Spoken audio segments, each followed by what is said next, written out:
Hello বন্ধুরা, আজকে আমরা জানবো এমন 20টি জেলা সম্পর্কে যেসব জেলা বাংলাদেশ আওয়ামী লীগের দুর্গ হিসেবে পরিচিত। বাংলাদেশের ইতিহাসে যতবারই নির্বাচন হয়েছে ততবারই এইসব জেলার মানুষ নৌকা মার্কায় ভোট দিয়ে আওয়ামী লীগের পাশে থেকেছে। আওয়ামী লীগকে অনেকেই বটগাছ বলে থাকে, আর এইসব জেলার মানুষ হলো এই বটগাছের শিকড়। বংশ পরিক্রমায় এইসব জেলার মানুষ সবসময় আওয়ামী লীগকে ভোট দিয়ে এসেছে। আওয়ামী লীগের যে কোনো দুঃসময়ে এইসব জেলার মানুষ আওয়ামী লীগের পক্ষে প্রতিরোধ গড়ে তোলে। যদিও সারা বাংলাদেশের 64 জেলাতেই আওয়ামী লীগের অনেক জনপ্রিয়তা রয়েছে, তা সত্ত্বেও এই 20টি জেলার মানুষ আওয়ামী লীগকে বেশি ভালোবাসে। এইসব জেলার অধিকাংশ মানুষ বারবার আওয়ামী লীগকে ভোট দিয়ে প্রমাণ করেছে এইসব জেলা আওয়ামী লীগের দুর্গ। 2008 সালের নির্বাচনে আওয়ামী লীগ নেতৃত্বাধীন মহাজোট সরকার দেশের প্রায় 57% মানুষের সমর্থন পায়। এছাড়া সংসদের প্রায় 90% আসন বা 263টি আসন পায় এই দলটির নেতৃত্বাধীন মহাজোট। বাংলাদেশের সর্বোচ্চ রেকর্ড ছিল এটি। এই পর্যন্ত আর কোনো দল কোনো নির্বাচনে এত ভোট পাওয়ার রেকর্ড করতে পারেনি। এমনকি 2001 সালের নির্বাচনেও আওয়ামী লীগ 40.13% মানুষের ভোট পায়। অন্যদিকে আওয়ামী লীগের প্রধান প্রতিদ্বন্দ্বী বিএনপি ভোট পায় মাত্র 40.97%। অর্থাৎ 2001 সালের নির্বাচনেও আওয়ামী লীগ প্রায় বিএনপির সমপর্যায়ের ভোট পায়। আর আওয়ামী লীগের এই বিপুল জনসমর্থনে ভূমিকা রাখে এই 20 জেলার মানুষ, কারণ এইসব জেলার আসনগুলোতেই দুঃসময়েও জিতে এসেছে আওয়ামী লীগ। বিগত কয়েকটি সংসদ নির্বাচনের ফলাফলের আলোকে আমরা এই তালিকাটি তৈরি করেছি। বিশেষ করে যেসব নির্বাচন নিরপেক্ষ তত্ত্বাবধায়ক সরকারের অধীনে হয়েছে এবং যেসব নির্বাচনে সকল দল অংশগ্রহণ করেছে সেসব নির্বাচনের ফলাফলের আলোকে আমরা এই 20টি জেলার তালিকা তৈরি করেছি। পাশাপাশি কোন জেলার সবচেয়ে প্রভাবশালী আওয়ামী লীগ নেতাকে সেটিও ভিডিওতে তুলে ধরেছি। তাহলে চলুন সেই 20টি জেলায় আওয়ামী লীগের ইতিহাস সম্পর্কে জেনে নেই। আমাদের এই তালিকার 20 নম্বর স্থানে অবস্থান করছে ফরিদপুর জেলার নাম। এই জেলা বরাবরের মতোই আওয়ামী লীগের অন্যতম দুর্গ হিসেবে পরিচয় দিয়েছে। বাংলাদেশের প্রতিটি জাতীয় নির্বাচনে এই জেলা থেকে আওয়ামী লীগের প্রার্থী সংসদ সদস্য হিসেবে নির্বাচিত হয়। 2001 সালের নির্বাচনেও এই জেলা থেকে 2 জন আওয়ামী লীগের প্রার্থী সংসদ সদস্য হিসেবে নির্বাচিত হয়। সৈয়দা সাজেদা চৌধুরী, কাজী জাফরুল্লাহ ও মুজিবুর রহমান নিক্সন এই জেলার বিখ্যাত আওয়ামী লীগ নেতা। স্বাধীনতার পর প্রতিটি নির্বাচনেই এই জেলার মানুষ আওয়ামী লীগকে ভোট দিয়েছে। যদিও এই জেলায় বিএনপিরও বড় সমর্থক গোষ্ঠী আছে, তারপরেও এই জেলায় আওয়ামী লীগের ভোটার বেশি এবং আওয়ামী লীগই এই জেলায় বেশি আধিপত্য করে। স্বাধীনতার পর 1973, 1979, এমনকি 1991, 96, 2001 ও 2008 সালের নির্বাচনের পরিসংখ্যান দেখলেও এই জেলায় আওয়ামী লীগের আধিপত্য সম্পর্কে স্পষ্ট ধারণা পাওয়া যায়।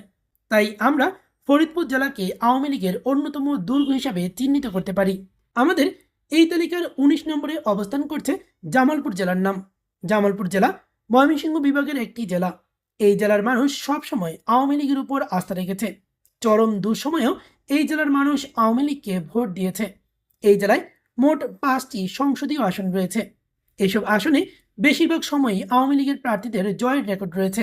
2001 সালের নির্বাচনেও এই জেলা থেকে আওয়ামী লীগের প্রার্থীরা বিপুল ভোটে জয়ী হয়েছে। এই জেলায় এমন কিছু আসন রয়েছে যেসব আসনে স্বাধীনতার পর আজ পর্যন্ত আওয়ামী লীগ ব্যতীত অন্য কোনো দলের প্রার্থীরা বিজয়ী হতে পারেনি। এমনকি এই জেলায় বিপুল পরিমাণ ভোট পেয়ে থাকে আওয়ামী লীগ।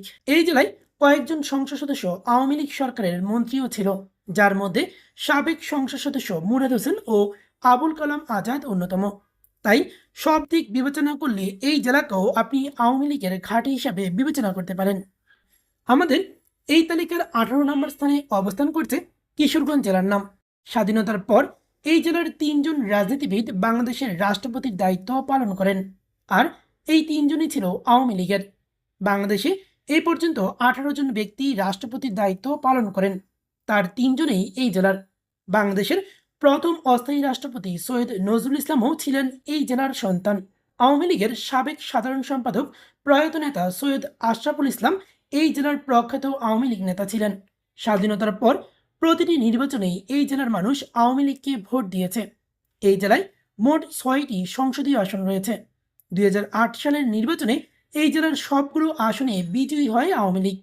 2001 সালের নির্বাচনেও এই জেলা থেকে আওয়ামী লীগের প্রার্থীরা সংসদ সদস্য হিসেবে নির্বাচিত হয়।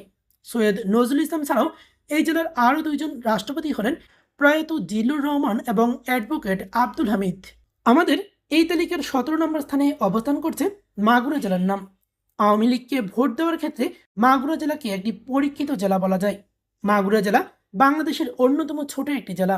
মাত্র 2টি সংসদীয় আসন রয়েছে এই জেলাতে। খুলনা বিভাগের এই জেলায় 2008 সালেও সবগুলো আসনেই জয়ী হয় বাংলাদেশ আওয়ামী লীগের প্রার্থীরা। 1996 সাল থেকে শুরু করে আজ পর্যন্ত যত নির্বাচন হয়েছে সবগুলো নির্বাচনে মাগুরা 1 আসন থেকেই বিজয়ী হয়েছে আওয়ামী লীগের প্রার্থীরা। এই জেলার প্রায় 16 ভাগ মানুষ হিন্দু ধর্মাবলম্বী। সাধারণত বাংলাদেশের সংখ্যালঘু জনগোষ্ঠীর ভোট পেয়ে থাকে আওয়ামী লীগ। আমাদের এই তালিকার 16 নম্বরে অবস্থান করছে ঠাকুরগাঁও জেলার নাম। রংপুর বিভাগের এই জেলায় 3টি সংসদীয় আসন রয়েছে। সবগুলো আসনেই আওয়ামী লীগের প্রার্থীদের বিপুল ভোটে জয়ী হওয়ার রেকর্ড রয়েছে। 2008 সালের নির্বাচনে এই জেলার 2টি আসনে আওয়ামী লীগের প্রার্থীরা জয়ী হয়। বাকি একটি আসনে আওয়ামী লীগের শরিক দল জাতীয় পার্টির প্রার্থী বিজয়ী হয়। 1996 সালের নির্বাচনের শুরু থেকে আজ পর্যন্ত ঠাকুরগাঁও 2 আসনে আওয়ামী লীগের প্রার্থী ব্যতীত অন্য কোনো দল এই আসনে জয়ী হতে পারেনি। বিএনপির বর্তমান মহাসচিব মির্জা ফখরুল ইসলাম আলমগীর ঠাকুরগাঁও 1 আসন থেকে নির্বাচন করে থাকে। 2008 সালের নির্বাচনে ঠাকুরগাঁও 1 আসনে মির্জা ফখরুল ইসলাম আলমগীর আওয়ামী লীগ প্রার্থী রমেশ চন্দ্র সেনের কাছে পরাজিত হয়। বাংলাদেশের যেসব জেলায় সবচেয়ে বেশি হিন্দু ধর্মাবলম্বী মানুষ বাস করে এই জেলাটি তার মধ্যে অন্যতম শীর্ষে। এই জেলার 25 ভাগেরও বেশি মানুষ হিন্দু ধর্মের অনুসারী। সংখ্যালঘু ভোটের কারণেও এই জেলাতে আওয়ামী লীগের আধিপত্য বেশি থাকে। তাই এই জেলাকে আওয়ামী লীগের অন্যতম দুর্গ হিসেবে বিবেচনা করা যায়। আমাদের এই তালিকার 15 নম্বরে অবস্থান করছে শরীয়তপুর জেলার নাম। এই জেলাকে আওয়ামী লীগের দুর্গ বললেও হয়তো কম বলা হবে, কারণ এই জেলায় স্বাধীনতার পর আওয়ামী লীগ ছাড়া কোনো দল নির্বাচনে বিজয়ী হতে পারেনি। আজ পর্যন্ত বাংলাদেশে যত সংসদ নির্বাচন হয়েছে সবগুলো নির্বাচনে এই জেলার সবগুলো আসনে আওয়ামী লীগের প্রার্থীরাই জয়ী হয়েছে। বলা যায় এখানে আওয়ামী লীগ ছাড়া কথা চলে না। এই জেলায় মোট 3টি সংসদীয় আসন রয়েছে। বাংলাদেশের হাতে গোনা কয়েকটি জেলা রয়েছে যেসব জেলায় নৌকা মার্কায় কলাগাছ প্রার্থী হলে কলাগাছও জিতে যাবে। শরীয়তপুর জেলা হলো তাদের মধ্যে অন্যতম। আওয়ামী লীগের চরম দুঃসময়েও এই জেলার মানুষ আওয়ামী লীগকে ভোট দিয়ে আওয়ামী লীগের পাশে থেকেছে। শরীয়তপুর জেলার আওয়ামী লীগের অন্যতম জনপ্রিয় নেতা হলেন BM মোজাম্মেল হক। শরীয়তপুরকে আওয়ামী লীগের অন্যতম ঘাঁটি হিসেবে বিবেচনা করা যায়। আমাদের এই তালিকার 14 নম্বরে অবস্থান করছে পটুয়াখালী জেলার নাম। এই জেলাকেও আপনি আওয়ামী লীগের দুর্গ হিসেবে বিবেচনা করতে পারেন। বরিশাল বিভাগের মধ্যে এই জেলাতেই বাংলাদেশ আওয়ামী লীগ অনেক বেশি শক্তিশালী। 2008 সালের নির্বাচনে এই জেলার সবগুলো আসনে আওয়ামী লীগের প্রার্থীরা জয়ী হয়। এই জেলায় মোট 4টি সংসদীয় আসন রয়েছে। 2001 সালের নির্বাচনেও এই জেলার 4টি আসনের মধ্যে 2টিতে জয় পায় আওয়ামী লীগের প্রার্থীরা। সাবেক সংসদ সদস্য ও আওয়ামী লীগের এক সময়ের জনপ্রিয় রাজনৈতিক নেতা গোলাম মাওলা রনি এই জেলা থেকে নির্বাচন করতেন। চরম দুঃসময়েও এই জেলার মানুষ আওয়ামী লীগকে ভোট দিয়ে আওয়ামী লীগের পাশে ছিল। এই জেলার 2টি আসন পটুয়াখালী 3 এবং পটুয়াখালী 4, এই আসনগুলোতে স্বাধীনতার পর সবসময় আওয়ামী লীগের প্রার্থীরা বিজয়ী হয়েছে। অর্থাৎ এই 2 আসনে আওয়ামী লীগ ছাড়া অন্য কোনো দল কখনো নির্বাচনে জিততে পারেনি। তাই এই জেলাকে আওয়ামী লীগের দুর্গ বলা যায়। আমাদের এই তালিকার 13 নম্বর স্থানে অবস্থান করছে সুনামগঞ্জ জেলার নাম। আওয়ামী লীগের সাবেক উপদেষ্টা মণ্ডলীর সদস্য ও সংবিধান বিশেষজ্ঞ বর্ষিয়ান রাজনীতিবিদ বাবু সুরঞ্জিত সেনগুপ্তের নিজ জেলা এটি। এই জেলা থেকেই বারবার আওয়ামী লীগের প্রার্থী হয়ে সংসদ সদস্য হিসেবে নির্বাচিত হয়েছিলেন তিনি। সুনামগঞ্জ জেলা আওয়ামী লীগের জন্য একটি পরীক্ষিত জেলা। বারবার বহু নির্বাচনে এই জেলার মানুষ আওয়ামী লীগকে ভোট দিয়ে আওয়ামী লীগের পাশে থেকেছে। সুনামগঞ্জ জেলায় মোট 5টি সংসদীয় আসন রয়েছে। 2008 সালের নির্বাচনে এই জেলার প্রতিটি আসনে আওয়ামী লীগের প্রার্থীরা বিপুল ভোটে জয়লাভ করে। 2001 সালের নির্বাচনে সারা দেশে আওয়ামী লীগ খারাপ ফল করলেও এই জেলার 2টি আসনে জয়ী হয় আওয়ামী লীগের প্রার্থীরা। এই জেলার প্রায় 12 ভাগ মানুষ হিন্দু ধর্মাবলম্বী। যেহেতু আওয়ামী লীগ সংখ্যালঘু জনগোষ্ঠীর ভোট পেয়ে থাকে, তাই এই জেলায় সবসময় আওয়ামী লীগের ভোটের আধিপত্যটা একটু বেশিই থাকে। আমাদের এই তালিকার 12 নম্বর স্থানে অবস্থান করছে নেত্রকোনা জেলার নাম। নেত্রকোনা জেলার মানুষ আওয়ামী লীগকে খুবই ভালোবাসে। 2008 সালের নির্বাচনে এই জেলার সবগুলো আসনে আওয়ামী লীগের প্রার্থীরা জয়লাভ করে। এমনকি 2001 সালের নির্বাচনেও এই জেলা থেকে আওয়ামী লীগের প্রার্থীর জয়ী হওয়ার রেকর্ড রয়েছে। আওয়ামী লীগের সংস্কৃতি বিষয়ক সম্পাদক অসীম কুমার উকিল এই জেলা থেকে নির্বাচিত সংসদ সদস্য ছিলেন। আমাদের এই তালিকার 11 নম্বরে অবস্থান করছে ঝিনাইদহ জেলার নাম। খুলনা বিভাগের এই জেলাটিকে আওয়ামী লীগের অন্যতম দুর্গ হিসেবে বিবেচনা করা যায়। এই জেলায় মোট 4টি সংসদীয় আসন রয়েছে। 2008 সালের নির্বাচনে এই জেলার 4টি আসনেই আওয়ামী লীগের প্রার্থীরা জয়লাভ করে। এই জেলার ঝিনাইদহ 1 আসনে 2001 সালের নির্বাচন থেকে শুরু করে আজ পর্যন্ত সবগুলো নির্বাচনে আওয়ামী লীগের প্রার্থীরা বিজয়ী হয়। ঝিনাইদহ 1 আসনে সাবেক সংসদ সদস্য প্রয়াত জনাব আব্দুল হাই 2001 সাল থেকে 2024 সাল পর্যন্ত আমৃত্যু এই আসনের সংসদ সদস্য ছিলেন। আমাদের এই তালিকার 10 নম্বরে অবস্থান করছে ময়মনসিংহ জেলার নাম। ময়মনসিংহ বিভাগের সবচেয়ে বৃহত্তম জেলা এটি। এই জেলায় মোট 11টি সংসদীয় আসন রয়েছে। এত বড় জেলা এবং এতগুলো সংসদীয় আসন সত্ত্বেও এই জেলার কোনো আসনেই 2008 সালের নির্বাচনে আওয়ামী লীগ ছাড়া অন্য কোনো দলের প্রার্থীর একজনও জয়ী হতে পারেনি। 2008 সালের নির্বাচনে এই জেলার সবগুলো আসনেই জয়লাভ করে আওয়ামী লীগের প্রার্থীরা। এই ফলাফল থেকেই এই জেলার মানুষের আওয়ামী লীগের প্রতি ভালোবাসার বিষয়টা স্পষ্টভাবে ফুটে ওঠে।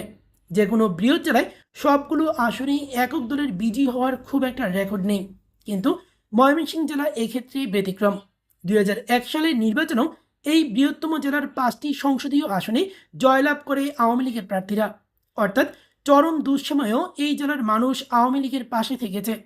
এরকম একটি বৃহত্তর জেলা আওয়ামী লীগের পক্ষে থাকা আওয়ামী লীগের জন্য অনেক গুরুত্বপূর্ণ। আমাদের এই তালিকার 9ম স্থানে অবস্থান করছে নড়াইল জেলার নাম। এই জেলাটিকে আওয়ামী লীগের ঘাঁটি হিসেবে অভিহিত করা যায়। আওয়ামী লীগ সভানেত্রী শেখ হাসিনাও এই জেলা থেকে সংসদ সদস্য হিসেবে নির্বাচন করেছেন। এই জেলার মানুষ আওয়ামী লীগকে ব্যাপকভাবে সমর্থন করে থাকে। এই জেলায় আওয়ামী লীগের জয় জয়কার। স্বাধীনতার পর প্রতিটি নির্বাচনে এই জেলায় আওয়ামী লীগের প্রার্থীরা বা আওয়ামী লীগের সমর্থিত প্রার্থীরা জয়ী হয়েছে। এই জেলায় মোট 2টি সংসদীয় আসন রয়েছে। 2008 সালের নির্বাচনে এমনকি 2001 সালের বা 1996 এবং 1991 সালের নির্বাচনেও এই জেলার সবগুলো আসনে আওয়ামী লীগের প্রার্থীরা জয়ী হয়েছে। বলা হয়ে থাকে, নড়াইল জেলায় নৌকা মার্কায় কলাগাছ প্রার্থী হলে কলাগাছও জয়ী হয়ে যাবে। বাংলাদেশের জাতীয় ক্রিকেট দলের সাবেক অধিনায়ক ও সাবেক সংসদ সদস্য মাশরাফি বিন মুর্তজা এই জেলা থেকে নির্বাচিত সংসদ সদস্য ছিলেন। এই জেলায় মাত্র 2টি সংসদীয় আসন রয়েছে। আমাদের এই তালিকার 8 নম্বর স্থানে অবস্থান করছে টাঙ্গাইল জেলার নাম। টাঙ্গাইল জেলাকেও আওয়ামী লীগের অন্যতম দুর্গ বলা যেতে পারে। আওয়ামী লীগের কঠিন দুঃসময়েও এই জেলার মানুষ আওয়ামী লীগের পাশে থেকেছে। এই জেলায় মোট 8টি সংসদীয় আসন রয়েছে। বঙ্গবীর কাদের সিদ্দিকী এই জেলার প্রখ্যাত রাজনীতিবিদ এবং বীর মুক্তিযোদ্ধা। 2008 সালের নির্বাচনে এই জেলার একটি বাদে সবগুলো আসনে আওয়ামী লীগের প্রার্থীরা জয়লাভ করে। অন্য একটি আসনে আওয়ামী লীগের মনোনয়ন না পেয়ে স্বতন্ত্র হিসাবে সংসদ সদস্য হিসেবে নির্বাচিত হন আওয়ামী লীগেরই এক নেতা। সেই হিসাবে বলা যায় এই জেলার প্রতিটি আসনেই আওয়ামী লীগের প্রার্থীরা জয়ী হয়। টাঙ্গাইল জেলার মতো একটি বৃহত্তর জেলায় সবগুলো আসনেই বিজয়ী হওয়া যে কোনো দলের জন্য খুবই গুরুত্বপূর্ণ। 2001 সালের নির্বাচনেও এই জেলা থেকে আওয়ামী লীগের একাধিক প্রার্থী সংসদ সদস্য হিসেবে নির্বাচিত হয়েছিলেন। আমাদের এই তালিকার 7 নম্বর স্থানে অবস্থান করছে বাগেরহাট জেলার নাম। আওয়ামী লীগ সভানেত্রী শেখ হাসিনা যেসব জেলা থেকে সংসদ সদস্য হিসেবে প্রার্থী হয়েছেন, বাগেরহাট জেলা তার মধ্যে অন্যতম। এই জেলায় আওয়ামী লীগ খুবই জনপ্রিয়। এই জেলার মানুষ প্রতিটি নির্বাচনেই প্রমাণ করেছে বাগেরহাট জেলা হলো আওয়ামী লীগের দুর্গ। সারা বাংলাদেশে খারাপ ফল করলেও বাগেরহাটে ভালো ফল করবে আওয়ামী লীগ। 2008 সালের সংসদ নির্বাচনে এই জেলার সবগুলো আসনে জয়ী হয় আওয়ামী লীগের প্রার্থীরা। এমনকি বাগেরহাট 1 ও 3 নং আসনে আওয়ামী লীগ ছাড়া অন্য কোনো দলের জয়ের রেকর্ড নেই এই পর্যন্ত। অর্থাৎ বাগেরহাট জেলার এই 2টি আসনে নৌকা মার্কা নিয়ে যে কেউই দাঁড়াক সে সংসদ সদস্য হিসেবে নির্বাচিত হয়ে যাবে। এই জেলার সাথে আওয়ামী লীগের রয়েছে গভীর সম্পর্ক। বাগেরহাট 1 আসনের সাবেক সংসদ সদস্য শেখ হেলাল উদ্দিন আওয়ামী লীগ সভানেত্রী শেখ হাসিনার আপন চাচাতো ভাই এবং 20 দলীয় জোটের অন্যতম নেতা ব্যারিস্টার আন্দোলিব রহমান পার্থের শ্বশুর। আমাদের এই তালিকার 6 নম্বর স্থানে অবস্থান করছে বান্দরবান জেলার নাম। স্বাধীনতার পর যে কোনো নির্বাচনে এই জেলা থেকে আওয়ামী লীগের প্রার্থীরা বিজয়ী হয়। বাংলাদেশের 3টি জেলা রাঙ্গামাটি, খাগড়াছড়ি ও বান্দরবান এই জেলাগুলোকে পার্বত্য জেলা বলা হয়ে থাকে। 2001 সালের নির্বাচনে বান্দরবান জেলাই বাংলাদেশের একমাত্র পার্বত্য জেলা যেখানে আওয়ামী লীগের প্রার্থীরা জয়ী হয়েছে। তাই বান্দরবান জেলাকে আওয়ামী লীগের দুর্গ হিসেবে বিবেচনা করা যায়। অবশ্য 2008 সালের নির্বাচনে 3 পার্বত্য জেলাতেই আওয়ামী লীগের প্রার্থীরা জয়ী হয়। এই 3টি পার্বত্য জেলার প্রতিটি জেলায় একটি করে সংসদীয় আসন রয়েছে। অর্থাৎ 3 জেলায় মাত্র 3টি সংসদীয় আসন রয়েছে। আমাদের এই তালিকার 5 নম্বর স্থানে অবস্থান করছে গাজীপুর জেলার নাম। ঢাকার পার্শ্ববর্তী এই জেলাটি আওয়ামী লীগের একটি দুর্গ। বাংলাদেশের প্রথম প্রধানমন্ত্রী তাজউদ্দিন আহমেদ এই জেলার সন্তান। তাই গাজীপুর জেলার মানুষের সাথে আওয়ামী লীগের সম্পর্ক খুবই গভীর। আওয়ামী লীগের কঠিন দুঃসময়েও এই জেলার মানুষ নৌকা মার্কায় ভোট দিয়েছে। আওয়ামী লীগের প্রতি এই জেলার মানুষের ভালোবাসা পরীক্ষিত সত্য। গাজীপুর জেলায় মোট 5টি সংসদীয় আসন রয়েছে। 2008 সালের নির্বাচনে এই জেলার প্রতিটি আসনে আওয়ামী লীগের প্রার্থীরা জয়লাভ করেছে। 2001 সালের নির্বাচনেও এই জেলার বেশিরভাগ আসনে জয় পায় আওয়ামী লীগের প্রার্থীরা। স্বাধীনতার পর থেকেই আওয়ামী লীগের ঘাঁটি হিসেবে পরিচিত হয়ে আসছে এই জেলাটি। আমাদের এই তালিকার 4 নম্বর স্থানে অবস্থান করছে শেরপুর জেলার নাম। ময়মনসিংহ বিভাগের অন্যতম ছোট জেলা হলো শেরপুর জেলা। আওয়ামী লীগের সাবেক প্রেসিডিয়াম মেম্বার ও অগ্নিকন্যা খ্যাত মতিয়া চৌধুরী এই জেলা থেকে সংসদ নির্বাচন করতেন। এই জেলায় মোট 3টি সংসদীয় আসন রয়েছে। 2008 সালের সংসদ নির্বাচনে এই জেলার প্রতিটি আসনে আওয়ামী লীগের প্রার্থীরা জয়লাভ করে। শেরপুর 1 আসনে সবসময় আওয়ামী লীগের প্রার্থীরাই জয়ী হয়ে থাকে। এই আসনে আওয়ামী লীগ ব্যতীত অন্য কোনো দলের জয়ের রেকর্ড নেই। আমাদের এই তালিকার 3 নম্বর স্থানে অবস্থান করছে হবিগঞ্জ জেলার নাম। হবিগঞ্জ জেলায় 4টি সংসদীয় আসন রয়েছে। 2008 সালের নির্বাচনে এমনকি 2001 সালের নির্বাচনেও এই জেলার সবগুলো আসনে আওয়ামী লীগের প্রার্থীরাই জয়ী হয়েছিল। এই জেলাকে আওয়ামী লীগের দুর্গের চেয়েও বেশি কিছু বলা উচিত। এটি এমন একটি জেলা যেই জেলার সবগুলো আসনে প্রতিটি নির্বাচনে নৌকা মার্কার জয় জয়কার থাকে। সামাজিক যোগাযোগ মাধ্যমে অতি আলোচিত সাবেক সংসদ সদস্য সৈয়দ সাইদুল হক সুমন, যিনি ব্যারিস্টার সুমন নামেই অধিক পরিচিত, তিনি এই জেলা থেকে সংসদ সদস্য হিসেবে নির্বাচিত হয়েছিলেন। এই জেলায় 16%-রও বেশি মানুষ হিন্দু ধর্মাবলম্বী। এছাড়া চা উৎপাদনেও এই জেলাটি বিখ্যাত। এই জেলায় নৌকা মার্কা নিয়ে যে কেউ প্রার্থী হোক না কেন, নৌকা মার্কাই বিজয়ী হবে। এখনও নৌকা মার্কা ব্যতীত বা আওয়ামী লীগ ব্যতীত অন্য কারো জয়ী হওয়ার রেকর্ড নেই এই জেলাতে। তাই এই জেলাটিকে বলা যায় আওয়ামী লীগের অন্যতম ঘাঁটি। আমাদের এই তালিকার 2য় স্থানে অবস্থান করছে মাদারীপুর জেলার নাম। এই জেলায় আওয়ামী লীগ ব্যতীত অন্য কোনো দলের প্রার্থীর কখনো কোনো জয়ের রেকর্ড নেই। এই জেলায় মোট 3টি সংসদীয় আসন রয়েছে। সবগুলো আসনেই প্রতিটি নির্বাচনে এই জেলায় আওয়ামী লীগ বিজয়ী হয়ে থাকে। বলা যায় এখানকার মানুষ অন্ধের মতো আওয়ামী লীগকে সমর্থন করে। এই জেলার মানুষ নৌকা মার্কায় ভোট দিতে অভ্যস্ত হয়ে গেছে। ভোটের ফলাফলের ইতিহাস দেখলে এমনটাই মনে হবে আপনার। আওয়ামী লীগ যদি কাউকে নিশ্চিত সংসদ সদস্য করতে চায় তাহলে শুধু এই জেলার প্রার্থী করে দিলেই হবে। আমাদের এই তালিকার শীর্ষে অর্থাৎ 1 নম্বরে কোন জেলাটি রয়েছে সেটি অবশ্যই এতক্ষণে আপনারাও ধারণা করে ফেলেছেন।